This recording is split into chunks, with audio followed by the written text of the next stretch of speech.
gang, it's Maggie. Thank you for joining me. And I know you are wonderful, lovely, beautiful, amazing, and beloved. Woo, woo! So, what are we doing here? Well, I got my librarian look today. And we are doing this beautiful slow crawl through this book by Dr. Wayne Dyer called Excuses Be Gone. And why are we doing this? We are doing this to know how to change lifelong self-defeating thinking habits. So it's a nice slow crawl. You know, I know you're all at various levels of where you are, but it's encouraging. And if you even pull one tool out of this, it could change your life. So we're going to get it on and pop in here. We are currently in part 2, chapter 9, the sixth principle, passion. So we're going to pick up where we left off. I would appreciate it to hit like, hit like, subscribe, and leave your positive comments. Okay, so we're going to pick up where we left off.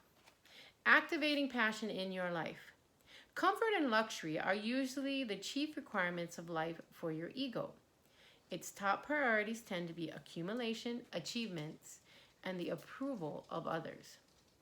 Consider a new alternative for what makes you happy, one that soars beyond the superficial demands of the ego. The only thing that you need for this state of joy is something to be passionate about. And I know all of you have your something to be passionate about. Something that speaks only to you, that gets you tingling inside with excitement, that will not go away, that radiates within you. And you can see it because it comes through the eyes. It comes through the smile. It just comes through everything. And that sends you into a frenzy of good feeling because it makes you feel purposeful and connected to your source of being. It doesn't matter what it is. The only requirement is that you feel intensely about it and are willing to act with enthusiasm, awakening the sleeping God within you. So guys, this passion that he's talking about is what's going to keep you burning bright or dimly when those challenges start coming, because you're not going to be easily taken away from what it is that you're wanting to achieve. So So knowing your why, right? That why is usually brings that, our passion is connected to our why, which is what keeps us going and helps us to burn bright and also helps us to help others. So as Abraham Maslow once observed about self-actualizing people, well, they love him in nursing school. The Maslow hierarchy of needs, right? The basic, you got to have food, shelter, etc. And you're not going to move up into the spiritual levels if you don't have your basic needs met. But anyway, let's hear what they got to say. Let's hear what Dr. Wayne Dyer has to say. They must be what they can be. Take a moment now to think about what you can be. So, hello. Take a moment to think about what you can be. And contrast that with what you've chosen to be up until now. So, is what you want to be and what you've chosen to be pointing in two different directions? Is there a huge chasm in between this, or are you like getting close, moving in a grooving and getting on point? Where are you on this? Okay. So what can you be? You might decide to become passionate about getting yourself into optimal physical shape. Are you able to walk up a few flights of stairs without gasping for air? Are you capable of running 10 miles without being totally exhausted? Are you carrying excessive weight? Are you in the high percentage of people who fall into the obesity range? Do you treat your body as a temple, attending to its highest needs? Can you become zealous about living a healthy life? Okay, so passion. Perhaps you have an idea that you've been carrying around with you for decades, such as a book that you know needs to be written. I know there's several of you in this group that have a book that needs to be written. Get it going. And which of one of you have the wisdom, which only you have the wisdom to create. Okay, so let's say that again. Perhaps you have an idea that you've been carrying around with you for decades, such as a book that you know needs to be written, which only you have the wisdom to create. Come on, because everybody's a channel, and it's fun to see what comes out of different channels. So can you get so passionate about realizing your vision that you activate the presence of God to assist you in co-creating your dreams? Remember, the mere presence of the passion, nothing more, is evidence that the energy of the divine creating spirit is alive and well in you. So if you don't know, now you know. So that's all you need. Just the willingness to allow all your passion to speak up and awaken from this dormant status. And all of us are in different stages of awakening from the sleep, awakening from the matrix, awakening from like the anime movie, everybody's asleep because of the music, right? We know Tesla, if you want to understand the universe, energy, frequency, vibration, right? Music carries all those, and it doesn't even matter what language. We can come under a hypnotic type of spell with music. So anyway, all I'm saying is So remember, the mere presence of passion, nothing more, is the evidence that the energy of the divine creating spirit is alive and well in you. That's all you need, just the willingness to allow your passion to speak up and awaken from its dormant status.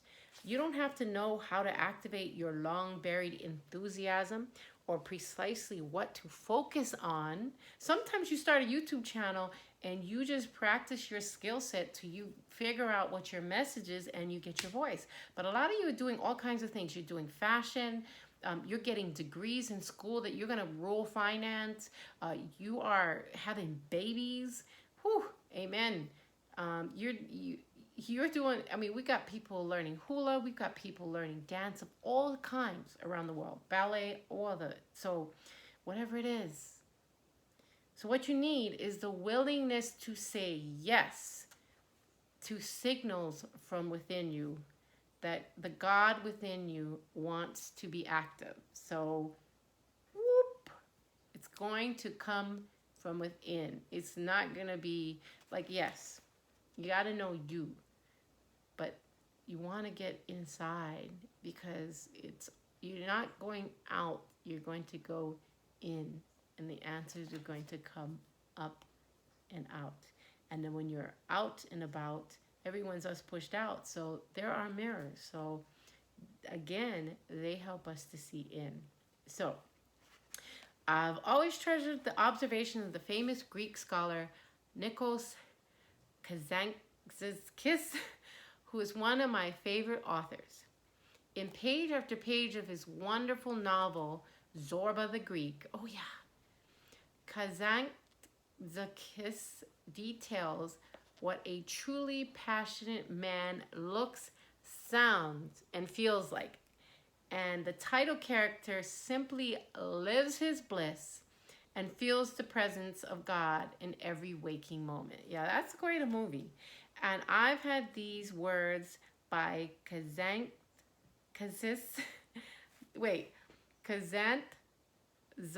say that 3 times fast, posted in my home for more than a decade now. Yet I still read and contemplate them every day. By believing passionately in something that does not yet exist, we create it. Did you hear that? Whoop, take 2. By believing passionately in something we have not, by believing passionately in something that does not exist, we create it. One more time. By believing passionately in something that does not yet exist, we create it. The non-existent is whatever we have not sufficiently desired. The something that does not yet exist. So for you, has been very likely been explained away repeatedly with any number of excuses, and what's not sufficiently desired describes the absence of passion to teach. Oh my goodness. So, guys, that passion, by believing passionately in something that does not exist, we create it. And I'm telling you, we are creators here. Whew. So much love to Dr. Wayne Dyer. Well, thank you so much for joining me. I appreciate you spending the time. Please hit the like button and subscribe and leave your positive comments. I don't know what it is. It seems to be like a magical field to be able to get people to hit the like button. But when you do, I really, really appreciate it, and I want to thank you for supporting me and my channel. I hope that you're having a wonderful day, and I appreciate you. And you know what's next. Peace in. Peace.